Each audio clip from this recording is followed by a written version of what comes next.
I was halfway across my bedroom with my phone in my hand when I heard someone breathing under my bed. Not a creak from the floorboards, not the air vent kicking on. Breathing, slow, controlled, and so close to my bare feet that my whole body locked before I could even scream. I had just come home from work, dropped my bag on the chair, changed out of my shoes, and sat on the edge of the mattress without knowing somebody had been inches beneath me the entire time. The house was dark except for the hallway light, and my bedroom door was open behind me. But suddenly, it felt like every room in my little house had been waiting on me. Then my phone buzzed in my hand. The message had no name because I had blocked him 3 weeks earlier, but I knew the number. It said, "Don't move too fast." The worst part was that my front door was locked when I came in. I remembered because my hands were full, and I had to put my purse down on the porch chair just to punch in the keypad code.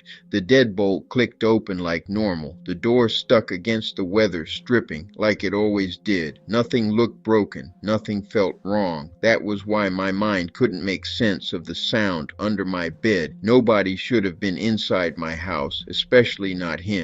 My ex-boyfriend, Thomas, had moved out almost 2 months earlier after a breakup that started ugly and ended with me changing the locks while he was still texting me from his cousin's driveway. He didn't have a key anymore. He didn't have the code anymore. He was not supposed to know my work schedule anymore. But the breathing under my bed was patient, like he had been waiting for the exact moment I realized he was there. I forced myself to stare at the dresser mirror instead of looking under the bed. That was the only thing I could do without making it obvious I knew. In the reflection, I could see the lower edge of my comforter hanging almost to the floor. I could see the gap beneath the bed frame. I couldn't see a face, but I saw the smallest shift in the darkness, like fabric moving with someone's chest. My thumb hovered over 911, but my phone buzzed again before I pressed call. The message said, "I said don't move too fast." That was when I understood he could see me somehow. Not just hear me, see me.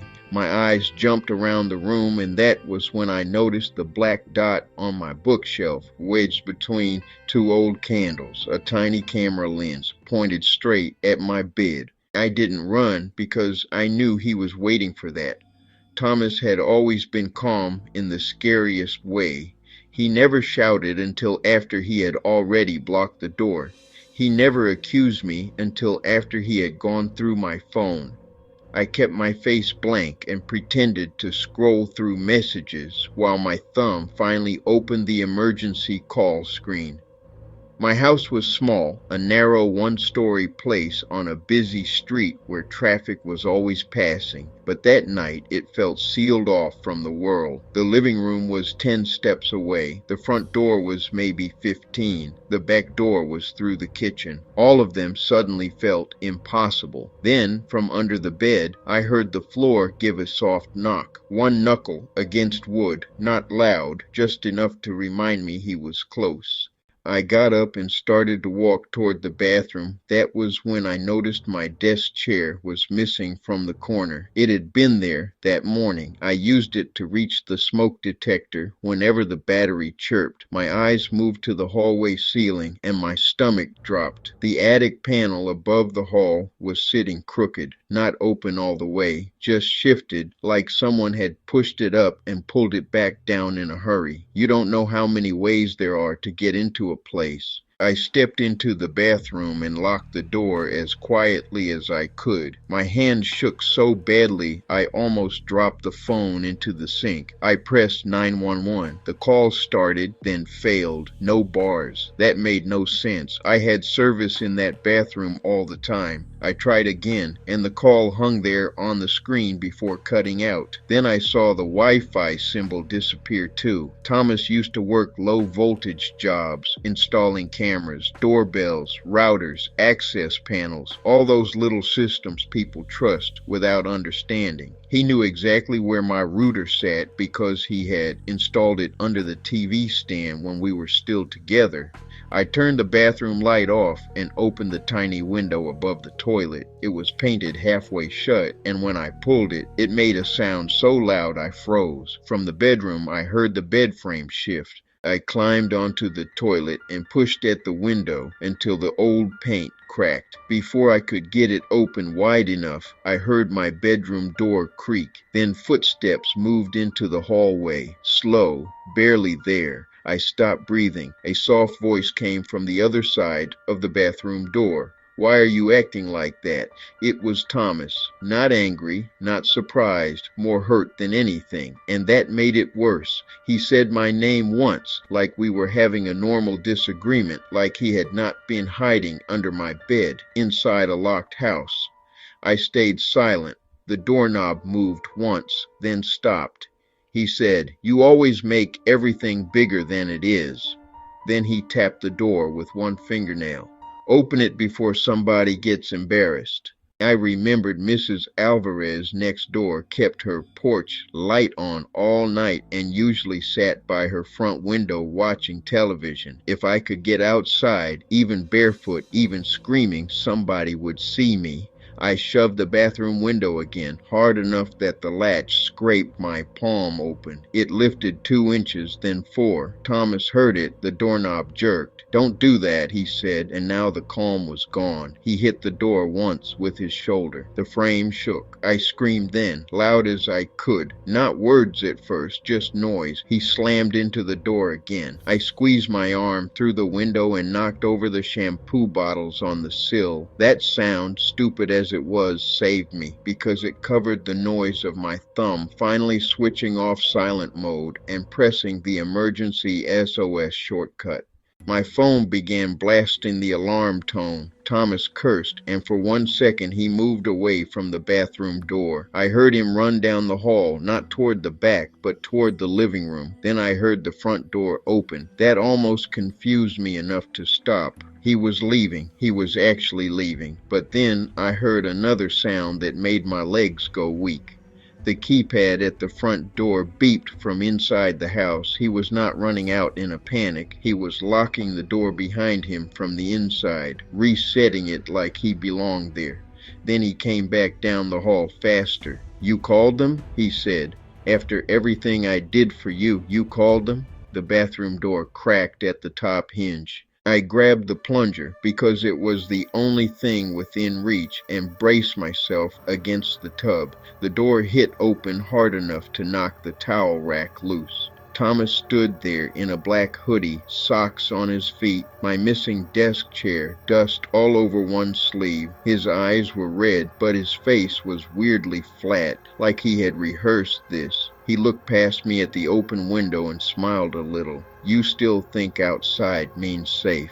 Then the emergency dispatcher's voice came faintly from my phone on the sink, asking for my location. Thomas looked at it, and I swung the plunger handle into his arm as hard as I could. It didn't hurt him much, but it surprised him enough for me to slip past him into the hall. As I ran, I looked up and saw the attic panel hanging open above me. I made it to the living room before he caught my shirt. The fabric stretched, then tore at the collar, and I fell against the TV stand. The router was unplugged, exactly like I feared. A small black signal jammer sat beside it, plugged into my own power strip. I had never seen it before. Thomas reached for me again, but headlights swept across the front curtains and he froze. A car had pulled up outside, not police. A delivery driver parked at the curb with flashers on. I screamed so loud my throat burned. Thomas clamped a hand over my mouth, but the driver must have heard something because the porch light came on and someone knocked. Thomas whispered in my ear, "Don't make me look crazy."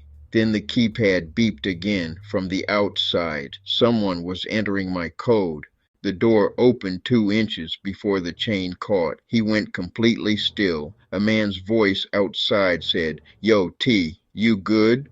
That was the moment I realized this had never been just him having a breakdown. Someone else had helped him. Someone else knew my new code. Someone else had expected him to be inside my house. Thomas let go of my mouth to answer, and I bit his hand as hard as I could. He yelled, and I dropped to the floor, crawling toward the door, while the man outside cursed and tried to push it wider against the chain. The delivery driver leaned out of his car and shouted, "I'm calling the police." That broke whatever plan they had. The man outside ran first. Thomas grabbed his shoes from beside my couch like he had placed them there earlier, then bolted through the kitchen toward the back door. The police arrived 12 minutes later, which felt like an hour. By then I was sitting on Mrs. Alvarez's porch, wrapped in one of her blankets, shaking so hard I could barely answer questions.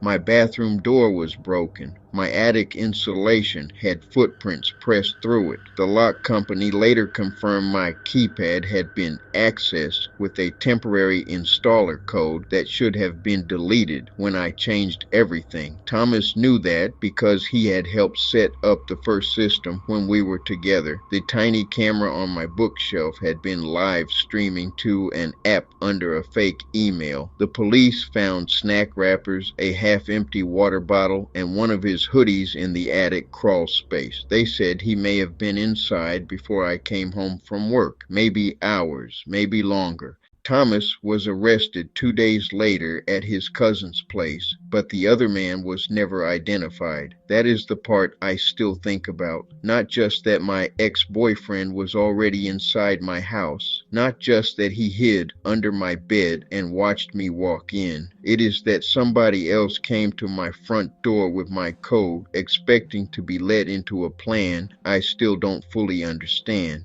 I changed the locks again. I removed the keypad. I had the attic sealed. But sometimes, late at night, I still remember the way that voice outside said, "Yo, T, you good?" Like my house had become a place people were meeting without me. So tell me honestly in the comments what you would have done if you heard breathing under your bed and realized the person you blocked was already inside. If you have ever had something like this happen, share it, because people need to know how real this can get. Like this video, subscribe to This Horror Real, and turn on notifications so you never miss another This Horror Real story, because sometimes the scariest part is not who gets inside, it is who already knows how.